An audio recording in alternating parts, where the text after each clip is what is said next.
এখানে আমি কিছু কাঁঠাল নিয়েছি, ডিপ ফ্রিজ থেকে নামিয়ে তারপরে বীজগুলি ছেড়ে এখন আমি ব্লেন্ড করে নেব। ব্লেন্ডে যারে 2টা চাপ দিলে ব্লেন্ড হয়ে যাবে। তারপরে আমি ব্লেন্ড করা হয়ে গেছে। তারপরে এটা তো মিষ্টি কাঁঠালটা, আমি অল্প করে চিনি দিব। যারা যে যতটুকু মিষ্টি খান ওই পরিমাণে মিষ্টি দিবেন।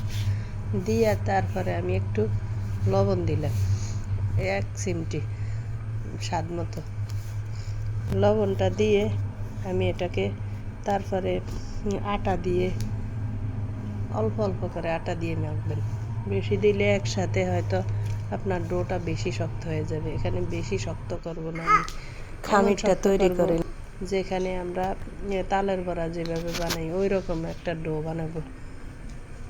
বানিয়ে আমি এদিকে একটা তেলের কড়াই বসাই দিব। আমি এটা ডুবো তেলে ভেজে নিব। আচ্ছা, আপনারা তো অনেকে তালের বড়া খেয়েছেন অনেক সময়। তালের বড়াটা তো একটু তিতো তিতো লাগে, আর এই কাঁঠালের বড়াটা এত টেস্ট, কোনো তিতা লাগে না। তালের বড়ার চাইতো আমার কাছে অনেক মজা লাগে এটা। একবার যদি আপনারা ট্রাই করে দেখতে পারেন বাসায়। তারপরে আমি এগুলোকে লাল লাল করে ভেজে নিব। আস্তে মিডিয়াম জালে ভেজে নিতে হবে, তাহলে ভিতরে কাঁচা থেকে যাবে। আস্তে আস্তে ভেজে নিয়ে আমি এগুলোকে পরিবেশন করব। যে একবার খাবেন আর এগুলি মিস করবেন না, বারবার খেতে পছন্দ করবেন। আল্লাহ হাফেজ।